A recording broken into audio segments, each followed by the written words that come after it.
10월 16일 목요일입니다. 오늘은 여호수아서 7장 1절부터 마지막 26절까지 말씀입니다. 이스라엘 하나님의 것을 탈취하여 아이성에서 대패하다 라는 제목입니다. 이스라엘 하나님의 것을 탈취하여 아이성에서 대패하다. 오늘 본문은 이스라엘 백성들이 가나안 땅에 첫 발을 디디고서 가나안 땅에 들어가는 그 첫 관문인 여리고 성에서 대승을 거두지요.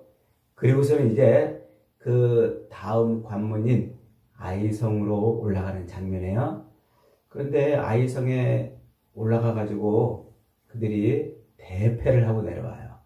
36명이 죽고 그들에게 쫓겨서 저 스바림 골짜기까지 쫓겨가서 그들의 마음이 물같이 녹아져서 이제 그것으로 인해서 하나님 여호수아가 하나님 앞에 엎드려 기도하죠. 그랬더니 누가 범죄하였다고요? 아간이 하나님께 바쳐진 것 중에서 슬쩍 외투와 은과 금덩어리를 숨겨가지고 자기 장막 밑에 이렇게 감춰뒀다 그랬습니다. 그래서 하나님이 이제 그를 제비 뽑아서 찾게 하시고 그를 아골 골짜기에서 진멸, 그의 가족과 그에 속한 모든 것을 진멸함으로 하나님의 진노가 그쳤다. 이런 내용이에요. 그러니까 견고하고 튼튼한 성 여리고는 손가락 하나 까딱하지 않고 힘 하나 들이지 않고 하나님의 말씀에 순종함으로 대승을 거두었는데 저 조그만 성, 그것보다 훨씬 더 작은 아이성은 대패를 하고 쫓겨간 그런 이야기인 거예요. 그래서 오늘 그 이야기는 이제 하나님께서 이스라엘 백성들에게 주신 그 가나안 땅, 그 땅을 들어가기 위한 준비가 무엇이냐. 하나님의 그 기업인 그 약속의 땅에 들어가기 위해서는 무엇이 필요하냐 하는 것을 보여주는 거예요. 그래서 6장에서는 여리고성 전투를 통해서 하나님의 말씀에 순종함으로 승리를 얻었지만 이 아이성에서는 하나님의 말씀에 순종치 않고 하나님의 것을 탈취하여 범죄하였다가 멸망했다는 거예요. 그러니까 하나님의 나라에 들어가기 위해서는 하나님의 것을 탈취하면 안 돼요. 하나님의 것을 훔치면 안 돼요. 하나님의 나라에 들어가기 위해서는 하나님의 것을 하나님께로 돌려드려야만 하나님 나라에 들어갈 수 있다. 이걸 보여주는 거예요. 그래서 여호수아서 6장과 7장은 창세기의 1장, 2장, 3장의 그 이야기를 그대로 반영을 하고 있는 거예요. 그것을 그대로 이렇게 반영을 하고 있는 거예요. 창세기에서 하나님이 천지를 창조하셨잖아요. 6일 동안 창조하시고 7일 때 안식하셨잖아요. 그래서 그 하나님의 완전하신 통치하심이 이루어지는 하나님의 나라를 그렇게 세워놓은 거예요. 그런데 어떻게 했어요? 아담과 하와가 하나님의 것을 탈취하죠. 하나님이 에덴 동산에다가 생명나무와 선악을 알게 하는 나무를 세워놓고, 야, 아담아, 여기 있는 이 모든 것을 네가 마음껏 먹고 마시고 다 취하되 여기에 모든 주인이 누구라고요? 하나님이라는 것을 잊어버리지 말아라 하는 표시로 하나님이 선악을 알게 하는 나무를 세워놨어요. 그리고 그 열매를 먹지 말아라 이렇게 표지판을 걸어놨어요. 그런데 뱀의 유혹을 받아서 그 표지판을 걷어차고 열매를 따먹어버린 거예요. 하나님의 말씀을 불순종한 것이죠. 그게 하나님의 주권을 탈취한 거예요. 하나님의 주권을 하나님께 돌려드리고 내 인생은 하나님 것입니다 라고 살아야 되는데 아담이 하나님의 주권을 탈취해서 내 인생은 내 것입니다. 이렇게 살았던 그 범죄를 인하여 잃어버린 하나님의 나라를 하나님께서 다시 그들 가운데, 하나님의 백성 가운데 임재하심으로 회복시켜주는 이야기가 바로 창세기 이야기라고 그랬죠. 그 이야기가 여기서 그대로 반영이 되는 거예요. 이스라엘 백성들에게 하나님이 뭐 하셨어요? 임재. 그래서 언약궤 안에 하나님이 임재하심으로 하나님이 그 언약궤를 인해서 백성들 가운데 임하셨단 말이에요. 그래서 이제 하나님의 나라에 들어가는 거예요. 그래서 여리고성 전투를 7자로 반복을 해서 그 하나님의 나라를 창조해내는 그 새 창조를 반응하는 그런 그림으로 설명했다고 그랬죠. 그래서 여리고성을 7이라는 숫자로 반복해서 정복을 하는 거예요. 하나님의 나라가 새롭게 창조되는 거예요. 다시. 그래서 재창조되는 하나님의 나라에 그렇게 순종으로 들어가는데, 그때 누구는 못 들어갔어요? 하나님의 것을 탈취한 아간은 못 들어가요. 하나님이 그 여리고성을 하나님께서 이스라엘 백성들 손에 맡겨놓을 때 뭐라고 말씀하셨어요? 그 여리고에 있는 모든 물건을 다 뭐하라? 하나님 것으로 돌려라 그랬단 말이에요. 다 진멸하고 하나님 것으로 돌려라. 그런데 그 여리고성에 있는 그 모든 것을 다 진멸하고 하나님께로 돌려드리라고 하는 그 헤렘의 명령을 아간이 어긴 거예요. 그래서 하나님의 것을 탈취해서 내 것을 삼았어요. 그러므로 그 하나님의 것을 탈취한 자는 어디로 못 들어간다고요? 하나님의 나라에 못 들어간다. 이게 창세기에서 하나님의 나라에서 하나님의 것을 탈취했다가 쫓겨난 아담의 모습을 그대로 반영하는 것이다 라고 이렇게 설명할 수 있습니다. 자, 오늘 본문 1절은 이렇게 시작합니다.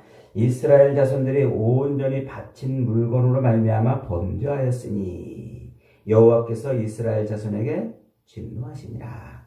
범죄하였다 이 말, 바임 알로 말이라는 이 말이 뭐냐면 배반하다, 탈취하다 이 말이에요. 그러니까 이스라엘 자손들이 온전히 바쳐진 물건을 탈취한 거예요. 그 온전히 바쳐진 물건이 뭐예요? 그게 헤렘, 진멸하라, 하나님께 바치다 그런 뜻이라고 그랬죠. 그게 헤렘의 명령이에요. 그러니까 헤렘이라는 단어, 하나님께 바쳐진이라는 이 단어가 헤렘이라는 말인데, 이 말은 진멸하다, 바치다 이 두 가지 의미를 같이 갖고 있는 단어란 말이에요. 하나님께 바쳐진, 진멸하고 하나님께 바쳐진 그 물건 중에서 어떻게 했다고요? 슬쩍 아간이 그것을 탈취했다. 그래서 하나님이 그들 가운데 진노했다 이 말이에요. 진노했다 이 말은 하나님이 떠났다 이 말이에요. 이스라엘 백성들은 하나님이 임재하심으로 사는 백성들이잖아요. 그런데 하나님이 떠나버렸으니까 하나님이 이제 그들 중에 안 계셔요. 안 계시니까 하나님이 떠나버렸기 때문에 그들은 하나님의 이 심판 아래 머무르게 되는 거예요. 심판 아래. 그래서 그 여리고성 전투에서 모든 전리품을 다 진멸하고 하나님께 바치라, 헤렘하라 이렇게 했는데, 이 여리고성에 있는 그것을 하나님의 것을 탈취함으로 인해서 언약을 깨뜨리어서 하나님의 언약, 그들 가운데 함께 있으리라는 언약이 깨진 거예요. 하나님이 그들에게서 떠나는 것이죠. 하나님이 떠나는 인생들은 어떻게 된다고요? 하나님이 떠나는 인생들은요, 하나님이 은혜를 거두시고 떠난 인생은 미련하고 악하게 행동해요. 그래서 3절에 보니까 이제 그 대승을 거두고서 여호수아가 그 아이성을 점령하러 가는데 어떻게 해요? 정탐꾼을 미리 보내요. 그리고서는 탐지하고 오라 그래요.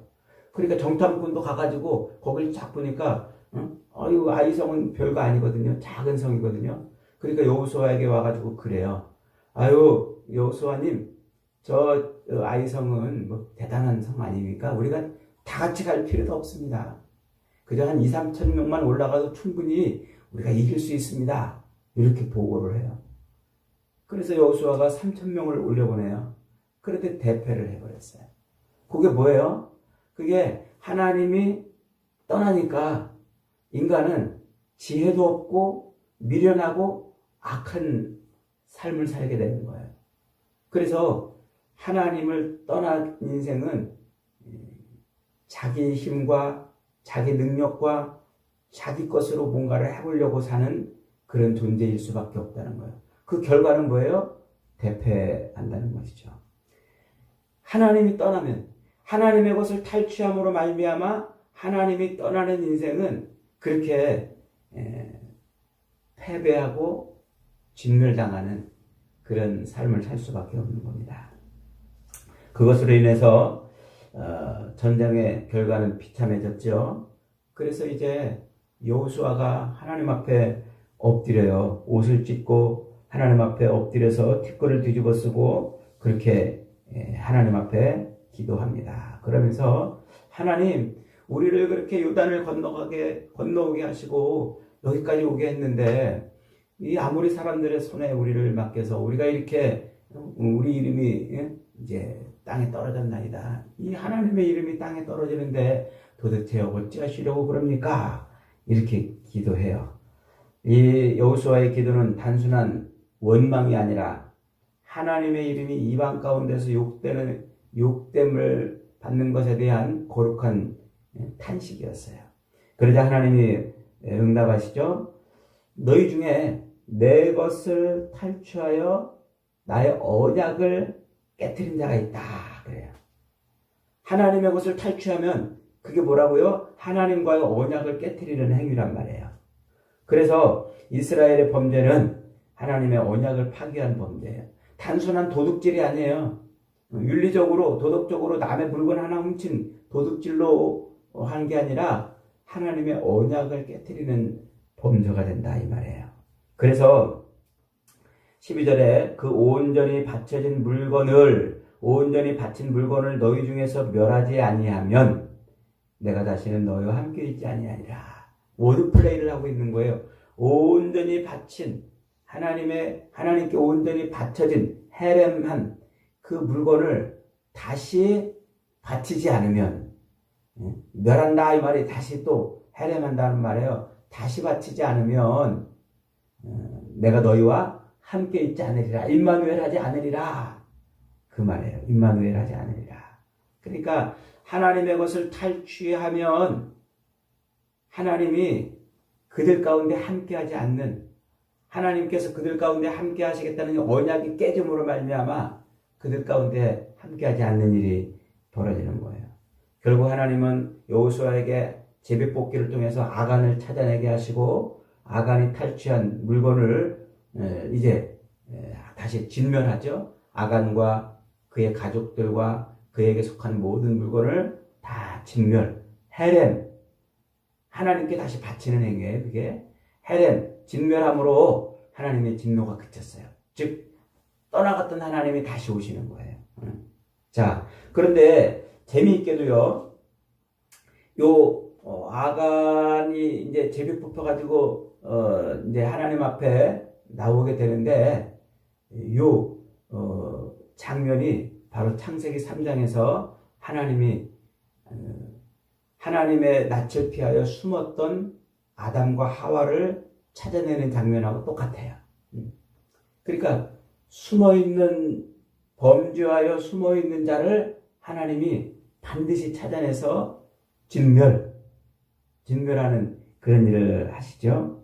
그런데 21절에 아간이 이렇게 자백을 합니다. 21절 같이 있습니다. 시작. 내가 노력한 물건 중에 시날산의 아름다운 외투 한 벌과 은 200세겔과 그 무게가 50세겔 되는 금덩이 하나를 보고 탐내어 가졌나이다. 요 말이 창세기 3장에서 인간이 타락할 때 범죄하던 그 범죄의 모습하고 똑같아요.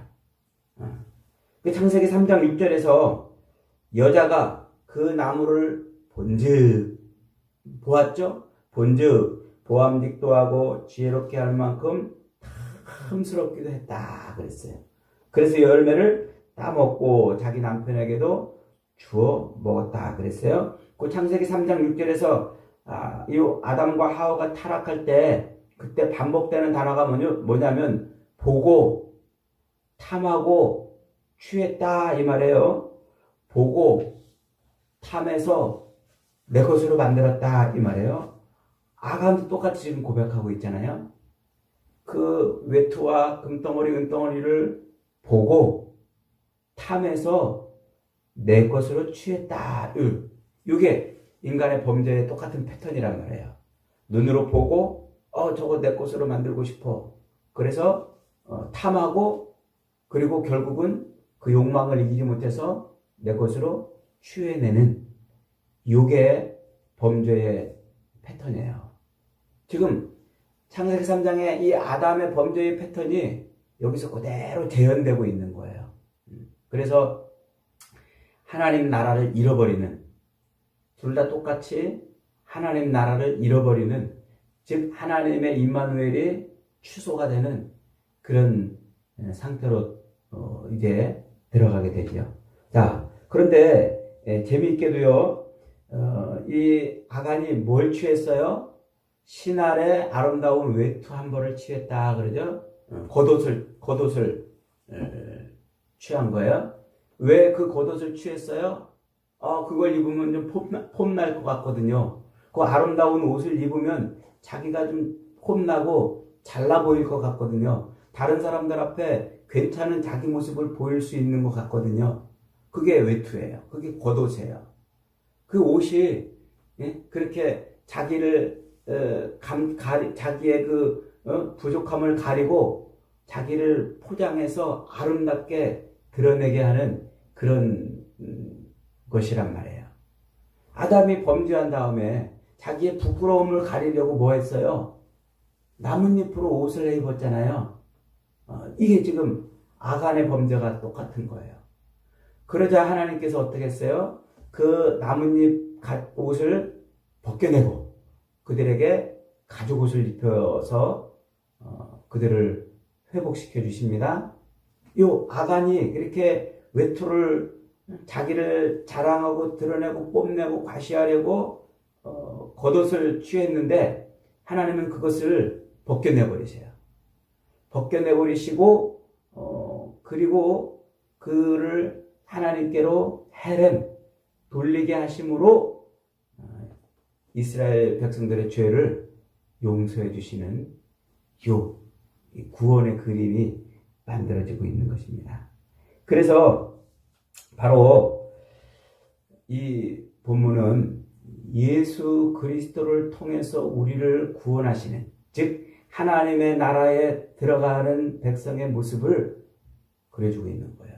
그래서 아간이 자기를 뽐내려고 탈취했던 하나님의 것을 탈취하여 자기를 덮으려고 했던 그 죄악을 하나님께서 벗겨내시고 그리스도로 옷 입혀주는 사건이에요.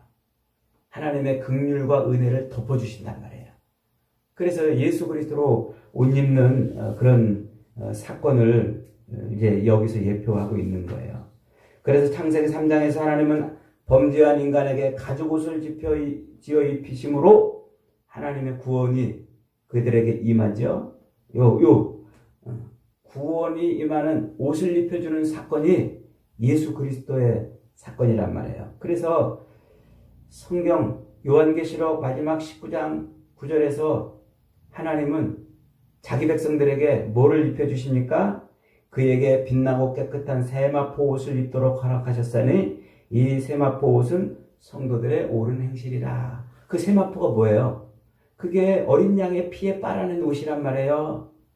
예수 그리스도, 그 어린 양 대신 예수 그리스도로 만들어낸 옷. 그게 세마포 옷이에요. 그래서 사도 바울이 로마서 13장 12절 이하에서 이렇게 말하는 거예요. 밤이 깊고 낮이 가까웠으니 그러므로 우리가 어둠의 일을 벗고 빛의 갑옷을 입자. 낮에와 같이 단정히 행하고 방탕하거나 술 취하지 말며 음란하거나 호색하지 말며 다투거나 시기하지 말고 오직 예수 그리스도로 옷 입고 정욕을 위하여 육신의 일을 도모하지 말라. 이 그리스도의 옷을 입어야 하나님의 나라에 들어간다 이 말이에요. 아간의 외투는 인간이 스스로 자기를 덮어서 자기를 드러내려고 하는 자기 의의 상징이었지만 하나님은 그렇게 그 인간이 스스로 자기의 의를 드러내려고 하는 옷을 벗겨내시고 그리스도의 옷을 입혀 하나님의 나라에 들어가게 하신 그런 일을 보여주는 거죠. 그러니까 여호수아 6장과 7장은 바로 창세기의 그 하나님의 나라를 잃어버린 하나님의 나라를 회복시키시는 바로 그런 이야기를 지금 반복하는 것이며 하나님의 나라에 들어가려면 하나님의 것을 탈취하면 안 돼요. 하나님의 것을 탈취해서 자기를 감추고 포장하려면 그는 하나님께 버려짐을 당할 수밖에 없단 말이에요. 사랑하는 여러분, 성도는 아간의 외투를 벗고 그리스도의 의의 옷을 입은 사람들입니다. 하나님은 우리 안에 죄를 직멸하시고자 예수 그리스도를 온전히 하나님께 하나님께 바치게 하심으로써 이 헤렘의 법을 통해서 우리를 구원해 주시는 거예요. 아골 골짜기에서 진노가 그쳤듯이 골고다 언덕에서 은혜가 시작되는 거예요. 그리스도 안에서 우리는 더 이상 그래서 심판에 이르지 아니하고 그리스도의 의의 옷을 입음으로 하나님의 나라에 들어가게 되는 것이죠. 그러므로 우리는 이 땅에서 사는 동안 하나님의 것을 탈취하려는 악한 시도를 멈춰야 돼요. 우리 인생의 주권을 하나님께 돌려드려야 된단 말이에요. 하나님의 것을 하나님께로 고스란히 돌려드리며 살아야 돼요. 그래서 나를 드러내려고, 나를 뽐내려고, 그래서 세상 것을 걸치고 살면 안 되고 우리는 오직 그리스도의 의를 걸쳐야 되는 것입니다. 사랑하는 여러분, 하나님의 나라는 하나님의 것을 탈취해서 자기 의를 드러내려고 하는 자는 들어갈 수가 없어요. 자기 주권을 하나님께 돌려드리고 그리스도의 옷을 입는 자만이 들어가는 겁니다. 저와 여러분이 남은 인생을 사는 동안 이 싸움을 싸우는 거예요. 여리고성의 승리를 자만하지 말고 그래서 이 싸움을 잘 싸워서 하나님의 나라에 다 들어가는 저와 여러분이 되시기를 주님의 이름으로 축복합니다. 아멘.